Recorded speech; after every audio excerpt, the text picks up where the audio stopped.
ছিল। নবী হিজরতের রাতে যাওয়ার সময় তার কাছে নামাজ পড়তে বলছিলেন, নামাজ পড়তে দেয় না।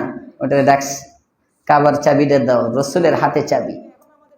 আল্লাহর পয়গম্বর বলেন, আজকে আমি কাকে চাবিটা দিব? হযরত আলী, সিদ্দিক আকবর, আব্বাস, বড় বড় সাহাবায়ে কেরাম, রাসূলের আত্মীয় স্বজন এক একজনে বাইতুল্লাহর খেদমতের জন্য চাবি চায় পয়গম্বরের কাছে। ইয়া রাসূলুল্লাহ, ইয়া হাবিবাল্লাহ, বাইতুল্লাহর চাবিটা আপনি আমার কাছে দেন, আপনি আমার কাছে দেন, আপনি আমার কাছে দেন। আল্লাহর রাসূল বলেন, রে ওসমান কোথায়? আসো, এদিকে আসো।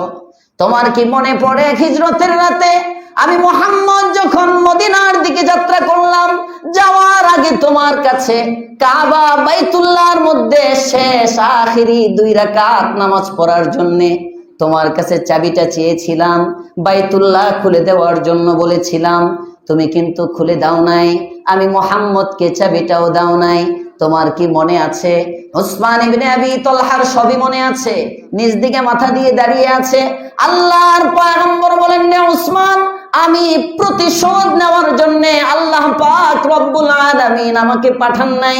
আমার সাথে তুমি দুর্ব্যবহার করেছিলে, ঠিক যাও, আজকে আমি ওই কাবার চাবির মালিক তোমাকে বানিয়ে দিলাম।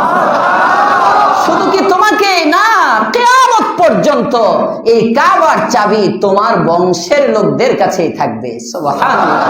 এখনো এখনো এখনো কাবার চাবি ওই উসমানের বংশধরের কাছে এখনো কাবার চাবি, এখনো রাজ পরিবারের কাছে চাবি না, এই উসমানের বংশের লোক যারা, তাদের একজনের কাছে কাবার চাবি কিয়ামত পর্যন্ত এই বংশের কাছেই থাকবে।